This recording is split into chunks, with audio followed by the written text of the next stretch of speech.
Bonjour, je suis Werther. Et vous écoutez La Chandelle de Verre, le podcast de la garde de nuit qui analyse la saga Trône de Fer.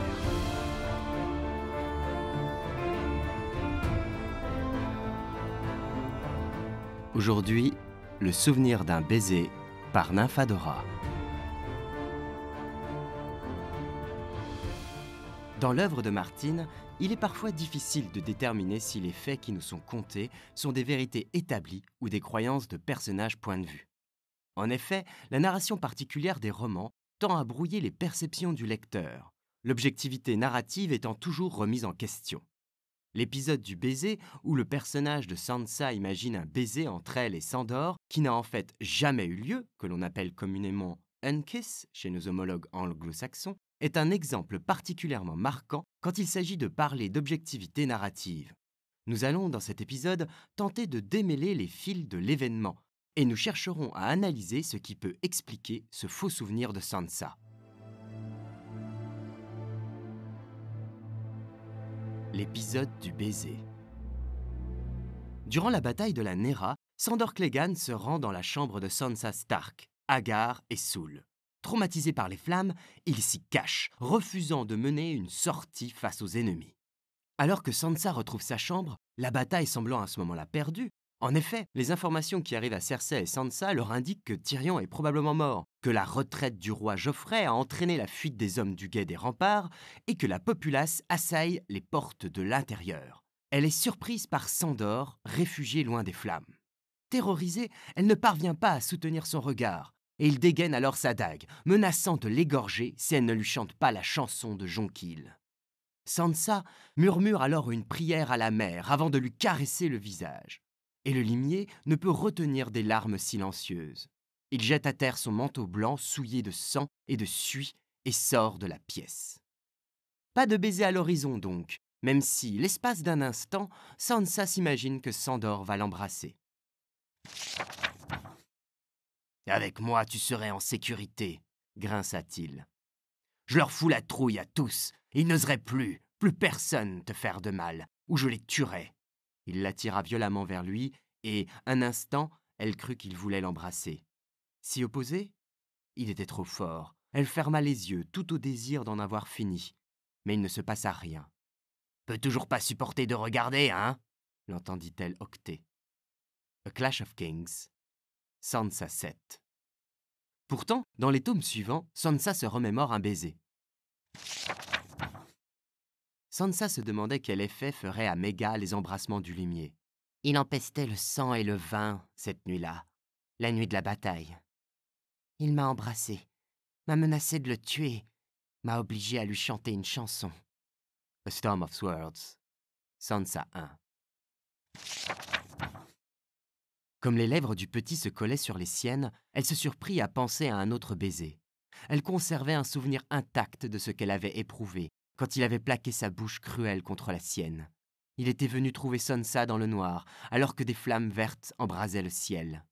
Il a pris une chanson et un baiser, et il ne m'a laissé rien d'autre qu'un manteau sanglant. Sansa pensa à Tyrion, puis au limier, et à la façon dont il l'avait embrassé. Et Alayne opina du chef. A Feast for Crows, Alayne 2. Cet épisode va s'attacher à analyser les causes pouvant expliquer ce souvenir faussé de Sansa. Un élément inclus sciemment par Martine ? L'explication la plus simple concernant ce souvenir faussé serait d'attribuer cela à une erreur d'inattention de Martine. Une incohérence interne à la saga n'aurait en soi rien d'étonnant, et ce ne serait pas la première, malgré toute l'attention portée aux détails par George Martin. Cependant, quand on l'interroge sur une incohérence, il est généralement transparent sur le sujet et confirme l'erreur éventuelle. Par exemple, les hanches de Jane Westrelin, vues comme étroites par Jaime alors que Catelyn les décrit comme larges, une incohérence qui fit couler beaucoup d'encre sur les forums des fans, induisant bien des théories où Jane Westrelin aurait été remplacée par une autre. Martin a reconnu une erreur de sa part. Les hanches étaient une erreur, malheureusement. George Martin, 14 juillet 2011. Au contraire, avec le souvenir de Sansa, Martin nous affirme avoir introduit cet élément sciemment. Avec ce souvenir erroné, il affirme ainsi avoir planté la graine d'un phénomène qui devrait avoir une importance dans les futurs tomes. Vous verrez, dans A Storm of Swords et les tomes suivants, que Sansa se souvient que le limier l'a embrassé la nuit où il est venu dans sa chambre. Mais si vous examinez cette scène, il ne l'a jamais fait. Cela aura une signification ultérieurement, mais pour le moment, c'est simplement une allusion discrète, quelque chose que la plupart des lecteurs ne remarqueront peut-être même pas. George Martin, 21 juin 2001. Eh bien, toutes les incohérences ne sont pas nécessairement des erreurs. Mettez celle-ci sur le compte du narrateur non fiable, et vous pourrez méditer sur sa signification. George Martin, 5 octobre 2002. Interrogé à plusieurs reprises sur le passage qui peut sembler incohérent, George Martin nous confirme donc que le souvenir de Sansa n'est en rien une erreur d'inattention de sa part. Une marque de fabrique de la saga. Je suis persuadé que les histoires doivent être racontées à partir du point de vue limité, mais très proche d'une tierce personne. J'ai utilisé d'autres techniques au cours de ma carrière, comme la narration à la première personne ou le narrateur omniscient. Mais en fait, je déteste le narrateur omniscient. Personne n'a un point de vue omniscient. Nous sommes seuls dans l'univers. Nous entendons ce que nous pouvons entendre. Nous sommes très limités. Si un avion s'écrase derrière vous, je le verrai, mais pas vous. C'est ainsi que nous percevons le monde, et je veux mettre mes lecteurs dans la tête de mes personnages. George Martin, 7 octobre 2012. Il ne vous aura pas échappé que la narration de la saga du Trône de Fer repose sur un système de points de vue. Chaque chapitre de l'histoire est raconté selon le point de vue d'un personnage particulier, dont le nom ou le surnom figure en tête de chapitre. Ce narrateur n'est pas omniscient et peut donc ignorer certaines informations, les interpréter de manière erronée, voire avoir des souvenirs trompeurs, comme c'est le cas dans l'épisode du baiser. D'autres informations sont parfois en partie dissimulées au lecteur, le personnage point de vue refusant lui-même d'affronter certaines vérités, ou simplement n'y pensant pas. Ce mécanisme d'écriture, en plus de rendre les personnages très humains et de permettre au lecteur de s'immerger dans l'histoire en s'identifiant aux personnages, permet de construire un puzzle que le lecteur peut reconstituer au fil de sa lecture. C'est avec ce mécanisme d'écriture que Martin joue en mettant en scène un faux souvenir chez Sansa dans l'épisode du baiser. Mais dans l'ensemble de la saga, la fiabilité du narrateur peut être remise en question lorsque l'on analyse les événements à travers ses yeux. Prenons par exemple Eddard Stark. Le douloureux souvenir de la mort de sa sœur à la Tour de la Joie nous est conté par ses yeux, mais ces souvenirs restent imprécis et parcellaires du fait du traumatisme ressenti. Je me trouvais auprès d'elle quand elle est morte, rappela Ned. Elle souhaitait revenir chez elle, ici, près de Père et de Brandon. Il l'entendait encore retentir, son cri. « Promets-moi » dans la chambre où l'odeur du sang se mêlait au parfum des roses. « Promets-moi, Ned » La fièvre qui la tenaillait alors lui ôtait les forces et réduisait sa voix à un murmure imperceptible, mais, sitôt qu'il eut donné sa parole, s'apaisa le regard anxieux. Il voyait encore quel sourire le remercia. Il sentait encore se refermer sur les siens l'étau des doigts. Il revoyait enfin la paume s'ouvrir et répandre, noire et fanée, les pétales roses. De la suite, aucun souvenir. On l'avait trouvé, muet de douleur, étreignant convulsivement la morte. Et le petit échanson Howland Reed avait, paraît-il, dû dénouer leurs mains. A Game of Thrones, Eddard I. De même, Bran ne peut se souvenir de la chute qui l'a conduit dans le coma. Le souvenir semble avoir été enfoui, peut-être aidé par la corneille à 3 yeux, comme c'est le cas en cas d'événement traumatique. Il essaya de se souvenir. Une figure lui apparut, émergea peu à peu de la brume grise. Une figure qui, dans la lumière, brillait ainsi que de l'or. « Ce que me fait faire l'amour, quand même, » dit-elle. Bran poussa un cri et la corneille s'envola en croissant. « Pas cela, oublie-le. Tu n'en as que faire à présent. Mets-le de côté, repousse-le. » La corneille se pencha sur son épaule et d'un coup de bec fit s'évanouir la figure d'or. A Game of Thrones, Bran 3. Les personnages ont par ailleurs leur propre perception des événements, parfois biaisés par leurs connaissances limitées, leurs sentiments ou leur éducation. Ainsi, par exemple, la prêtresse rouge Mélisandre se fourvoie dans les grandes largeurs lorsqu'elle annonce l'arrivée d'Arya au mur. La fille, dit-elle. Une fille en gris sur un cheval agonisant, la sœur de Jon Snow. De qui d'autre pouvait-il s'agir? Elle galopait vers lui pour chercher protection. Cela au moins Mélisandre l'avait vu clairement. A Dance with Dragons. Mélisandre.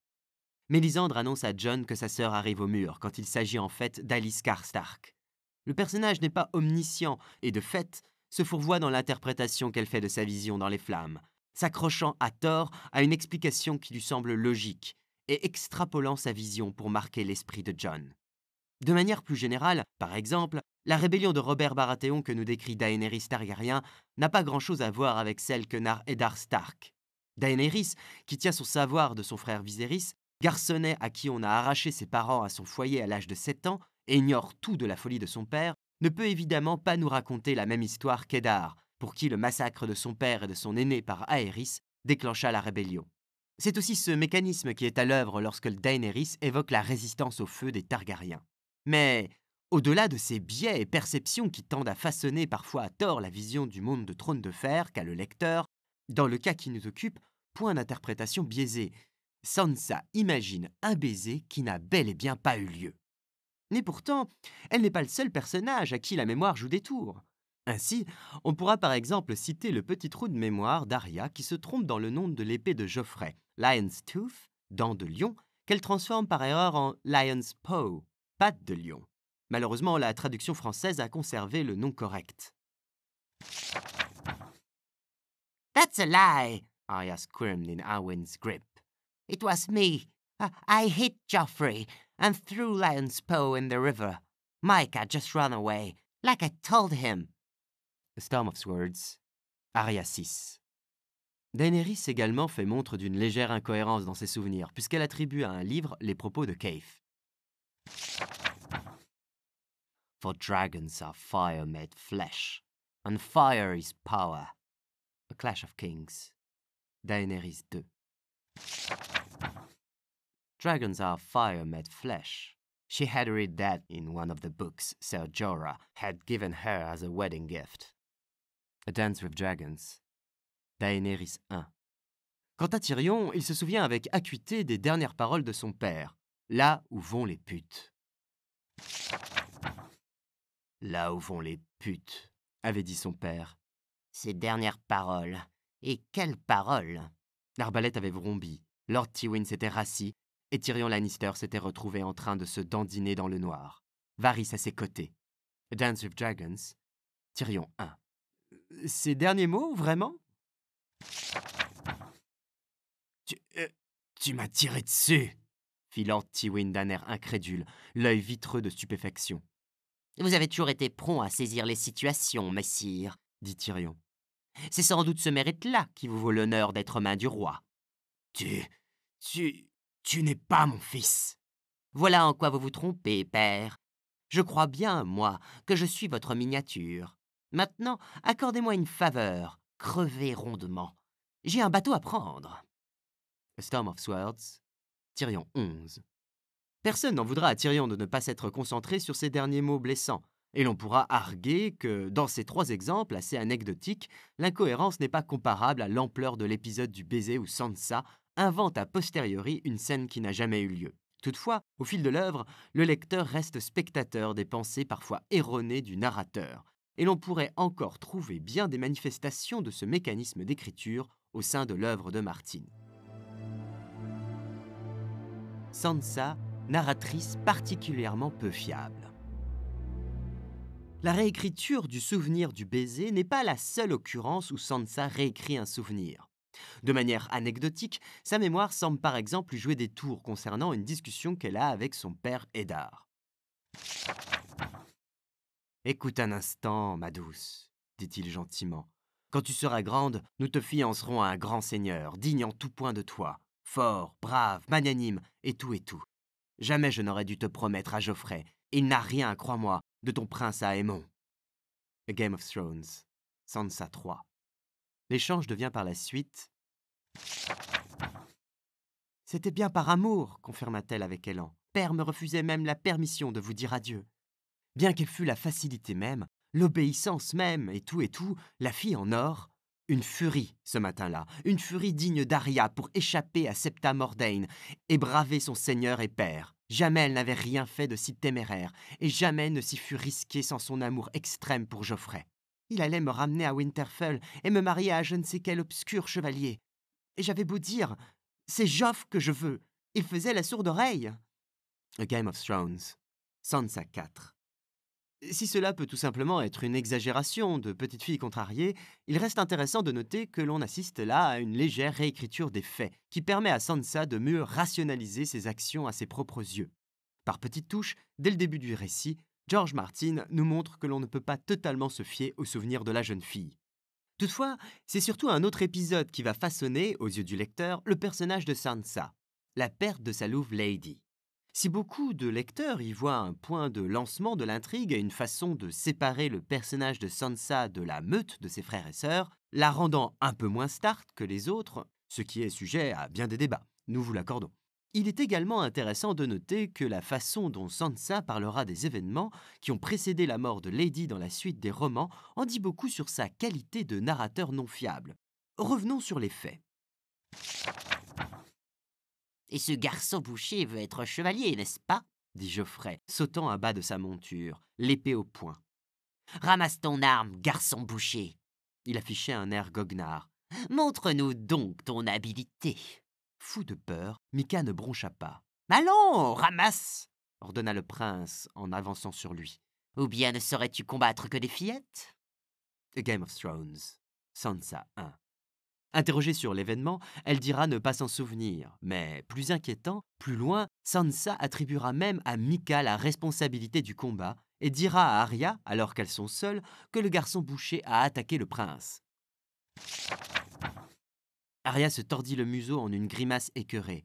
Jaime Lannister a assassiné et Jory, et Eward, et Will, et le limier a assassiné Mika. C'est ces deux-là qu'on aurait dû décapiter.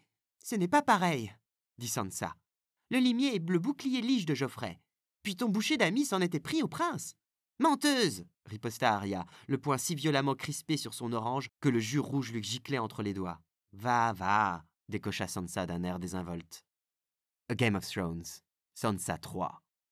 Sansa a alors totalement intégré le mensonge de Geoffrey, et même en privé face à sa sœur, elle semble persuadée de la véracité de la version du prince, balayant avec désinvolture ses accusations de mensonge. Témoin de la scène, elle semble se mentir à elle-même sur le déroulé de l'épisode. Ce n'est que bien plus tard qu'elle s'autorisera à dire la vérité. À présent, petite, la vérité. Et quel genre d'homme est ce Geoffrey qui se proclame Baratheon, mais a l'air si fort Lannister? Un monstre, murmura-t-elle d'une voix si tremblante qu'à peine l'aperçut-elle elle-même. Geoffrey est un monstre. Il a calomnié le garçon boucher et contre un père à tuer ma louve. Quand je le mécontente, il me fait rosser par sa garde. Il est pervers et cruel, madame. Voilà.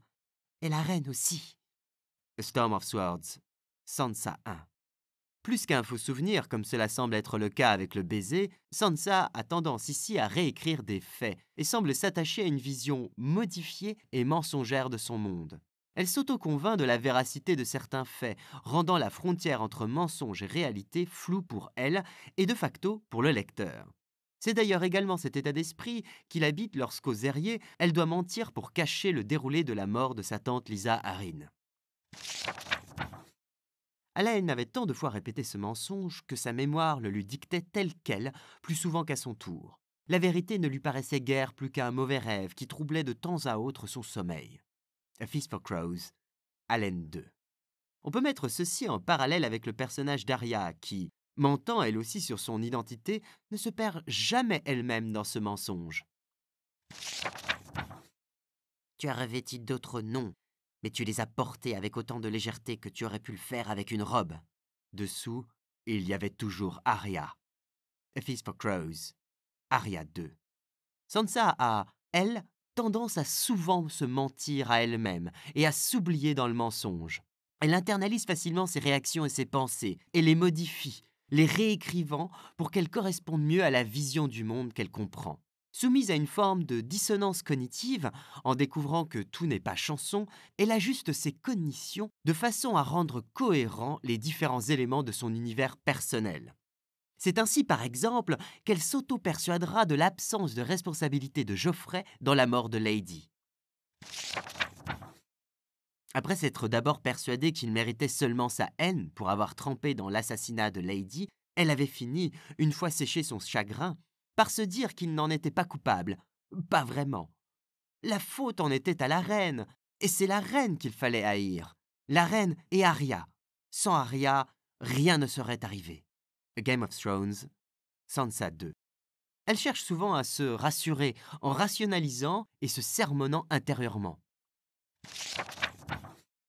Butterflies fluttered nervously in Sansa's stomach. I shouldn't be afraid, she told herself. I have nothing to be afraid of. It will all come out well. Joff loves me, and the Queen does too. She said so. A Game of Thrones, Sansa 5. Dans le bois sacré? Ne regarde pas Ser Dontos. Non, non, s'enjoignit Sansa. Elle ne sait pas, ni elle ni personne. Dontos m'a juré sa foi. Mon Florian ne saurait me tromper. Je ne suis coupable de rien. Je ne me rends dans le bois sacré qu'afin de prier. A Clash of Kings, Sansa 6.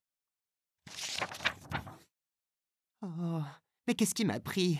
Se désola-t-elle. De mentionner Ser Robard. J'ai tout détruit. Le voici furieux contre moi. Elle s'efforça de trouver quelque chose à dire en guise d'amende honorable, mais chacun des mots qui lui venaient à l'esprit était boiteux, débile. « Tais-toi » s'enjoignit-elle, « ou tu ne feras qu'empirer les choses. » A Storm of Swords, Sansa 1. De façon amusante, une recherche de la locution « she told herself » dans un chapitre de Sansa quelconque donne d'ailleurs des résultats plutôt probants. 5 mentions dans A Game of Thrones, Sansa 6, 2 dans A Clash of Kings, Sansa 2. Cela ne marche pas à tous les coups, bien sûr, mais Sansa apparaît quand même comme la reine de l'automotivation et du dialogue intérieur. De facto, ce mécanisme propre au personnage fait d'elle un personnage particulièrement peu fiable en tant que narratrice. L'épisode du baiser, un mécanisme de défense? Nous avons vu que l'épisode du baiser a été sciemment intégré par Martin dans son œuvre, marqueur du fait que le narrateur point de vue peut se fourvoyer et fourvoyer le lecteur avec lui. Sansa, en tant que personnage point de vue, est quant à elle particulièrement peu fiable, ayant tendance à réécrire sa réalité, formant une ligne floue entre mensonge et réalité. Mais interrogeons-nous désormais sur le faux souvenir du baiser en lui-même. Comment interpréter le fait que cet épisode en particulier a été inventé par le personnage de Sansa, et quelle symbolique y accorder? La première interprétation qui vient en tête est celle d'un mécanisme de défense face à un traumatisme. Sansa fait face à des événements traumatisants qui briseraient beaucoup de personnes, à plus forte raison une jeune fille de 12 ans. À Port-Réal, Sansa est le jouet du roi Geoffrey Baratheon et subit ses sautes d'humeur et ses jeux cruels. « Pas au visage !»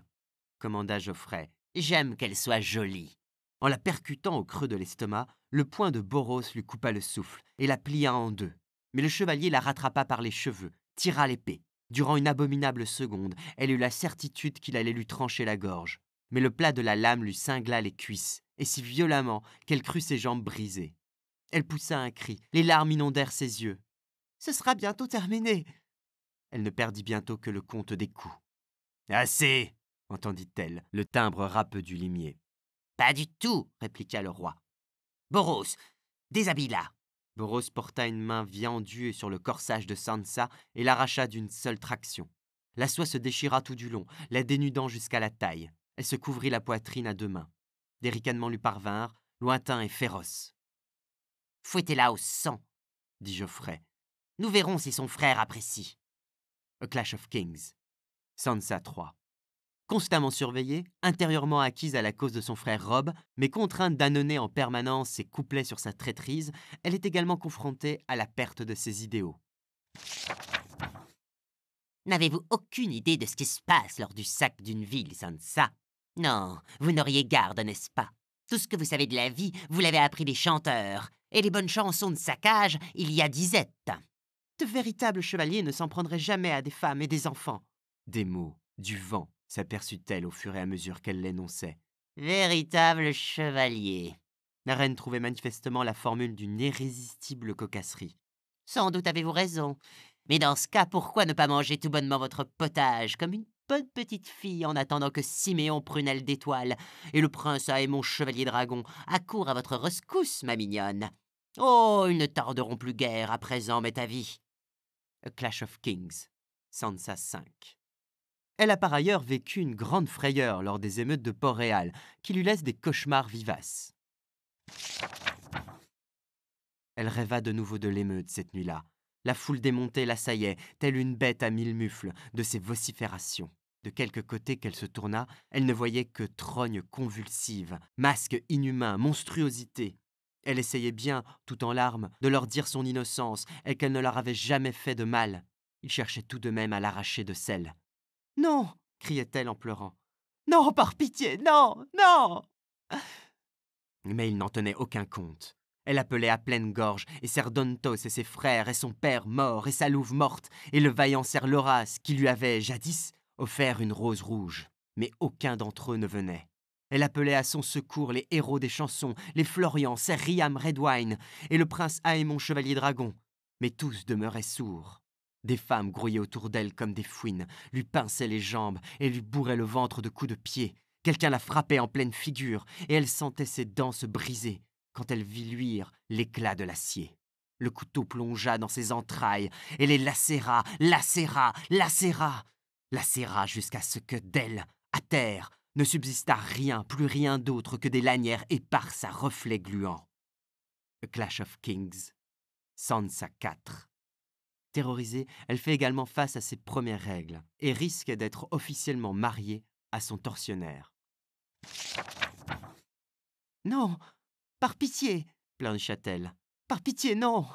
Elle ne voulait pas que ça lui arrive. Pas maintenant, pas ici, pas maintenant, pas maintenant, pas maintenant, pas maintenant. Perdant la tête, elle n'est plus qu'une hantise. L'éliminer, coûte que coûte, qu'on ne voit pas. Elle ne pouvait se permettre de laisser voir où on la marierait avec Geoffrey, on la forcerait à coucher avec lui. A Clash of Kings, Sansa 4. Puis vient la bataille de la Nera. Alors qu'elle se rend dans sa chambre, elle est persuadée que la bataille est perdue. Or Cersei lui a clairement fait comprendre que si la cité tombait, elle serait tuée. Quand tu m'as interrogé sur Céréline tout à l'heure, je t'ai menti. Souhaiterais-tu connaître la vérité, Sansa? Souhaiterais-tu savoir la véritable raison de sa présence ici? Il est ici pour nous, traduisit la reine. Stannis peut bien s'emparer de la ville, il peut bien s'emparer du trône. Mais je ne souffrirai pas, moi, de me laisser juger par lui. Je refuse qu'il nous ait vivantes. A Clash of Kings, Sansa 6. Dans la protection de sa chambre, elle sent alors un bras l'attraper. C'est alors que quelque chose remua derrière et qu'une main surgit du noir se referma autour de son poignet. Elle ouvrit la bouche pour crier, mais déjà s'y abattait une seconde main qui la bâillonna. A Clash of Kings, Sansa 7. Tout ceci participe à l'état psychologique de Sansa au moment de l'épisode du baiser. Terrorisée, traumatisée, la menace du viol n'est pas loin à ses yeux. D'ailleurs, Sandor confirme plus tard à Saria qu'il aurait pu agir en ce sens. Et le petit oiseau, ta mignonnette de frangine. Je me trouvais là, dans mon manteau blanc, quand on l'a rossé, et j'ai laissé faire. Sa putain de chanson, jamais de la vie elle ne me l'a donnée. C'est moi qui lui ai prise. Et j'avais envie de la prendre, elle aussi. J'aurais dû la baiser à mort et lui arracher le cœur avant de la laisser pour ce putain de nain. Un spasme de douleur lui convulsa la face. Tu veux quoi? Me forcer à te conjurer, salope? A Storm of Swords, Arya 13. C'est une scène complexe, sachant que Sandor est à ce moment-là agonisant et qu'il cherche à provoquer Arya pour qu'elle le tue. De plus, il vient d'apprendre que Sansa avait été livrée en pâture au lutin, qu'il hait. Il est compliqué de savoir ce qu'il pense et s'il a réellement songé à violer Sansa au moment de l'épisode du baiser. Mais la menace est en tout cas bien réelle pour Sansa et a une certaine crédibilité. Pourtant, il ne se passe finalement rien. Dès lors, il ne serait pas étonnant que Sansa romance l'instant pour en faire un moment digne de chanson.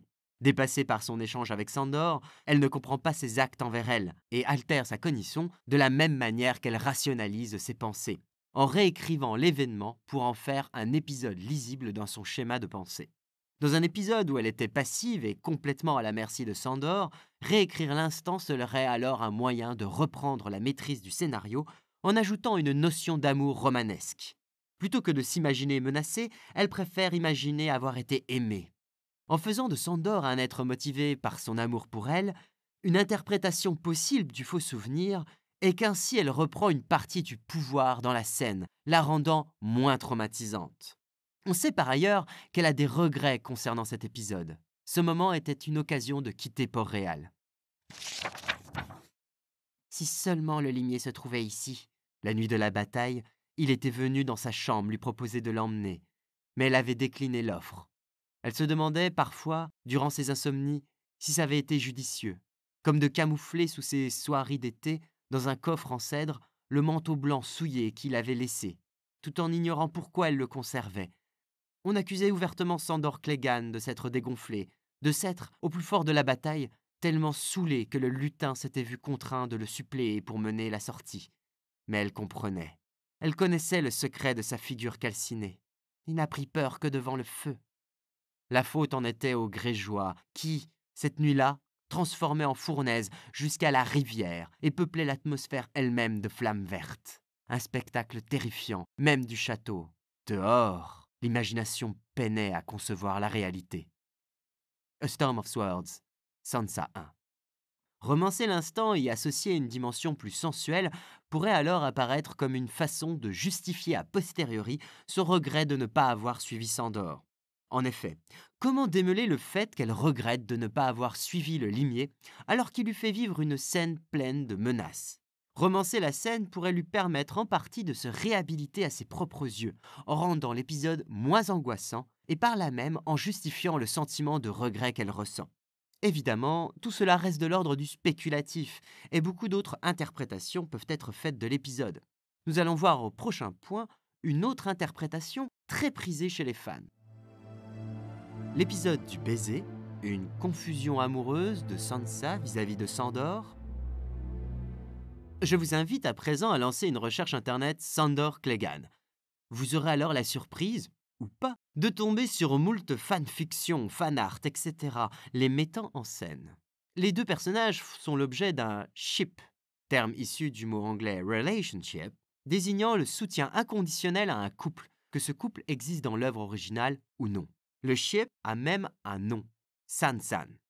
Ainsi, beaucoup de fans romancent la relation entre les deux personnages, et l'épisode du baiser est interprété par beaucoup comme le signe qu'inconsciemment, Sansa voulait que Sandor l'embrasse sans se l'avouer, et que le souvenir réécrit est en fait une manifestation du désir de Sansa pour Sandor. Sansa, à 12 ans, connaît en tout cas, comme beaucoup de personnes, ses premiers émois, et il est assez amusant de noter que, si ses fantasmes de jeune fille sont, au début de l'œuvre, très chastes, au fil de sa maturation sexuelle, ils se font de plus en plus précis. L'épisode du baiser, qui se situe au moment des premières règles de Sansa, voit une forme de tournant dans les rêveries de Sansa.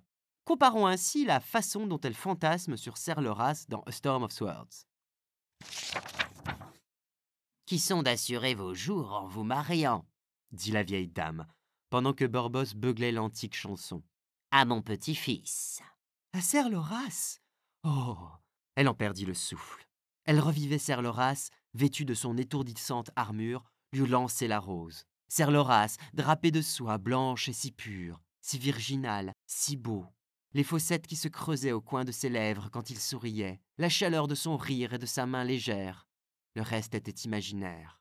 L'effet que cela lui ferait de lui relever sa tunique et de caresser, dessous, la douceur de sa peau, de se jucher sur les pointes pour l'embrasser, de laisser courir ses doigts dans le dru de ses boucles brunes et de sombrer tout au long de son regard brun. Une rougeur insidieuse lui gravit le cou. A Storm of Swords, Sansa 1. Un pendant nettement plus imagé de ses rêveries liées à Geoffrey dans le premier tome. Son promis. Quoique leur mariage ne dût intervenir qu'après bien des années, cette seule pensée lui donnait de secrètes et mystérieuses palpitations.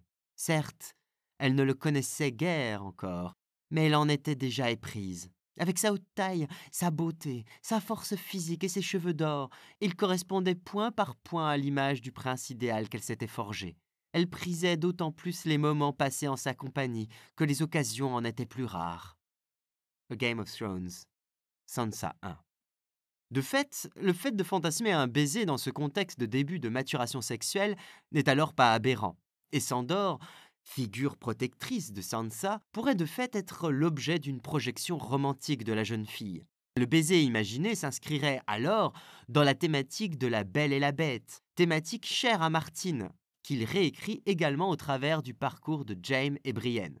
George Martin a une affection particulière pour le mythe de la Belle et la Bête, ayant notamment été scénariste sur la série fantastique Beauty and the Beast, réécriture moderne du conte. Le limier, bestial, laid, refusant la chevalerie, correspond à tout ce que Sansa rejetait. Par cette réécriture du mythe de la Belle et la Bête, où Sansa tomberait amoureuse de ce qu'elle abhorrait, Martin jouerait avec les clichés et se réapproprierait le mythe. Toutefois, il n'en reste pas moins que le baiser de Sandor est qualifié par Sansa de cruel. Si certains attribuent l'adjectif à une forme d'excitation, il est important de noter que Sansa associe l'adjectif à Joffrey, cruel eyes, cruel jape, et aux dieux. Conclure à une attirance de Sansa pour Sandor sur la base de cet épisode peut en ce sens s'avérer un peu spéculatif. L'épisode du baiser, un mariage symbolique ? Une autre interprétation de l'épisode du baiser peut se faire sur un plan plus symbolique. En effet, il est possible qu'en se souvenant d'un baiser, Sansa associe en fait la scène à un mariage symbolique avec Sandor. Le mariage à Westeros, dans la religion des Sept comme dans celle des anciens dieux, est concrétisé par l'échange des consentements entre époux, l'échange d'un baiser et le don d'un manteau. L'époux pare les épaules de sa promise d'un manteau aux couleurs de sa propre maison, symbolisant ainsi son acceptation dans sa nouvelle famille et le fait qu'il remplacera désormais le père de la mariée. Or, après leur rencontre, Sansa revêt effectivement le manteau de Sandor. Quand elle rampa hors du lit, bien après, elle se trouvait seule. Le manteau blanc gisait à terre, en boule, barbouillé de sang et de suie. Dehors, le ciel s'était assombri. Seuls y dansaient encore, contre les étoiles, quelques spectres d'un vert pâlot. Une brise glaciale soufflait, qui faisait battre les volets. Sansa frissonna. Déployant le manteau en loques, elle se pelotonna dessous, à même le sol, grelottante. A Clash of Kings, Sansa 7. Elle le gardera, sans vraiment savoir pourquoi, par la suite. Elle se demandait parfois, durant ses insomnies, si ça avait été judicieux, comme de camoufler sous ses soieries d'été, dans un coffre en cèdre, le manteau blanc souillé qu'il avait laissé, tout en ignorant pourquoi elle le conservait. A Storm of Swords, Sansa 1. On a donc le don du manteau et une prière. Il ne manque qu'un baiser et la cérémonie du mariage est complète. Le baiser imaginé par Sansa serait alors une façon de compléter le rituel et montrerait que, symboliquement et inconsciemment, Sansa se sent mariée à Sandor, l'ayant accepté comme son protecteur. Plus tard, en tout cas, lorsqu'elle repense à sa nuit de noces avec Tyrion, on peut noter que Sandor n'est jamais loin de ses pensées.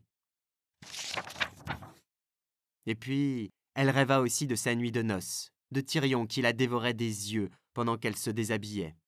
À cela près qu'il était bien plus grand que nature, et quand, lorsqu'il grimpa dans le lit, c'était d'un seul côté que sa figure était toute dévastée. « Va te falloir me chanter ma chanson », fit-il d'une voix râpeuse. A Storm of Swords, Sansa 5. Vous savez ce qui se passe dans un lit conjugal, j'espère. Sansa pensa à Tyrion, puis au limier et à la façon dont il l'avait embrassé. A Feast for Crows, Alayne 2.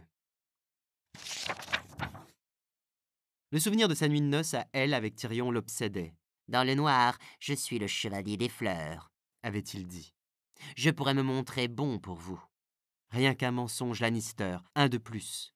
Les chiens flairent infailliblement le mensonge. Sais-tu, lui avait dit une fois le limier.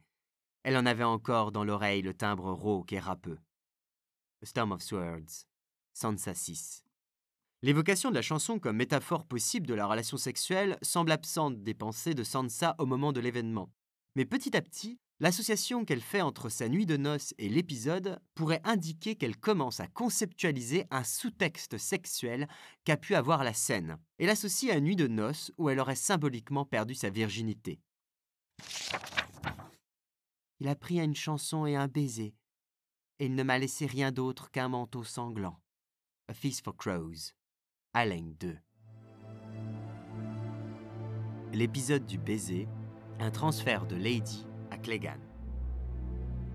Sansa, très tôt dans le récit, perd sa louve Lady. Pourtant, elle ne perd pas seulement son lien aux animaux. S'il ne se manifeste pas avec autant de force que pour ses frères et sa sœur Zoman, Sansa semble tout de même développer une proximité très forte avec les chiens qui l'entourent. George Martin a en tout cas confirmé les capacités de Zoman de tous les enfants Stark, Sansa y compris. Est-ce que les enfants Stark peuvent changer de peau avec leur loup? De manière plus ou moins prononcée, oui. Mais le niveau de contrôle varie beaucoup. George Martin, 1er février 2001. Or, s'il est un chien proche de Sansa, c'est le limier. Sandor Clegane est en effet animalisé tout au long de l'œuvre, et ce, dès la première fois que le lecteur le rencontre, où il apparaît coiffé de son aume si particulier à tête de chien, le limier renifle, il grogne et gronde. Un chien, comme il le proclame lui-même, un chien à demi-sauvage, pétri d'abjection, un chien prêt à mordre la moindre main qui cherche à l'apprivoiser, mais un chien prêt aussi à déchiqueter quiconque se mêlerait de toucher à ses maîtres. A Clash of Kings, Sansa 4. Certaines théories assimilent ainsi le lien qui unit Sansa et Sandor à une manifestation des qualités de Zoman de Sansa. La scène du baiser serait alors une forme de partage sensoriel qui aurait eu lieu. Si Sandor n'a pas embrassé Sansa, elle aurait tout de même ressenti son désir et aurait en mémoire la vision que Sandor projetait de l'événement. Si l'interprétation peut sembler un peu tirée par les cheveux, il n'en reste pas moins que, quand Sansa pense à Lady, Sandor est souvent proche dans ses pensées. Ainsi, un transfert symbolique de Lady à Sandor est une hypothèse envisageable. Il existe beaucoup d'interprétations de l'épisode du baiser. Nous en avons donné ici quelques-unes, mais cela peut aller jusqu'à l'interprétation la plus crackpot. Par exemple, certains attribuent le faux souvenir à Bran, réécrivant l'événement, et Sansa se rappelant d'une ligne temporelle modifiée. Il est difficile de trancher, et on ne saura peut-être jamais ce qui explique réellement cette distorsion du souvenir, et si cela aura de l'importance dans le futur. Les hypothèses présentées ici ne sont d'ailleurs pas exclusives l'une de l'autre, et le faux souvenir de Sansa pourrait de toute manière être dû à plusieurs facteurs qui s'entremêlent. Mais s'il est une chose à retenir, c'est en tout cas le caractère non fiable que Sansa présente en tant que narratrice. Et cette ligne si floue qu'il existe pour elle entre mensonge et réalité, risquant de lui faire perdre son identité. C'est en tout cas ce que Littlefinger semble encourager. Ne faites confiance à personne, ai-je un jour mis en garde Eddard Stark. Mais il a refusé de m'écouter. Tu es Haleine, et tu dois être Haleine en permanence. Et lui posa 2 doigts sur le sein gauche. Même ici, dans ton cœur, es-tu capable de le faire? Es-tu capable d'être ma fille dans ton cœur? Je n'en sais rien, faillit-elle lâcher. Mais ce n'était pas là ce qu'il avait envie d'entendre. Mensonge et la treille aurée, songea-t-elle. Je suis Haleine, père. Qui d'autre serais-je donc? A Feast for Crows, Sansa 1.